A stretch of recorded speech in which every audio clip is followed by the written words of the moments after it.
Hello guys, ako yung nagbabalik at ito ulam natin ngayon. Sinigang again.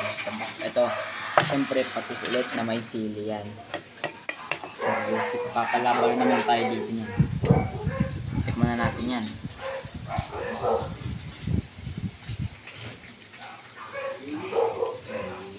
Sarap.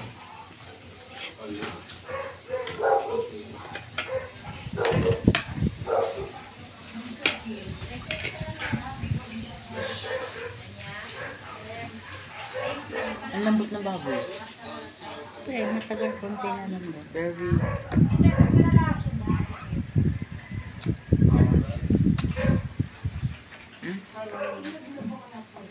Oh, hindi. Ano sa ito? Ano pa yan? Atin ko na lang. Ano? Tubig? Bill. Ano yung tubig? Wala ka. Bill? Kaya nga, bill nga. Ano yun? Sarap.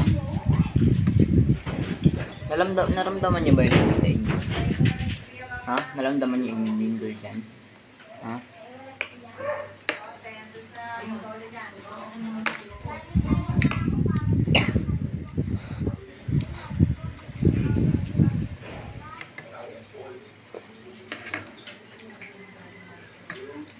Kasi nung unang sa school ako, biglang lumindol, di ba? Friday pa yun eh, linggo nga yun. Pasok na naman bukas, di ba? Lumindol yun, di ba? Kwento ulit ako sa inyo. Magawa ako kami ng PT.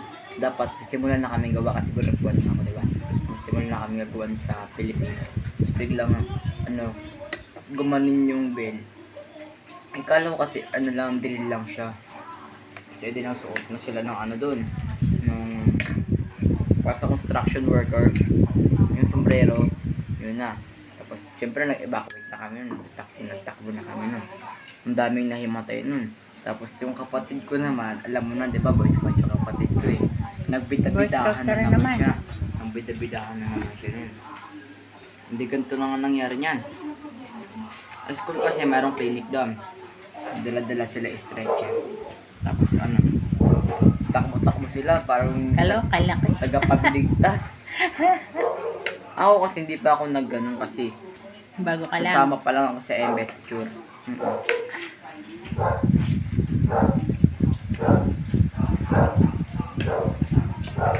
Nagbidabidahan ka daw tong sabi niya.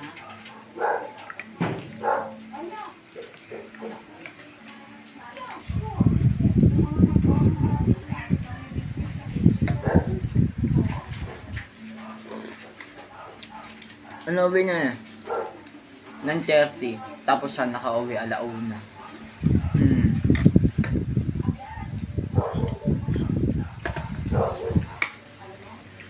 Ang dami dun talaga na himatay.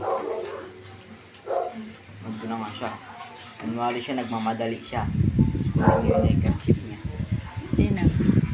Nakita ko yan, work drill eh. Nakita ko yan. Mamadali siya, di ba?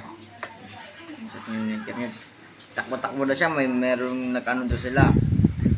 Rescue ba? Yung binuking ka. Bida-bida ka daw eh. Tom, binilutso, bida-bida ka sa Oo. Ako hindi ako nakapag-ganun kasi bago lang ako eh. Inggit ka lang. Kahit na yun lang ulam ko Nakalimutan mo subscribe and like and share and comment para upload kayo sa sunod kong video. Bye bye!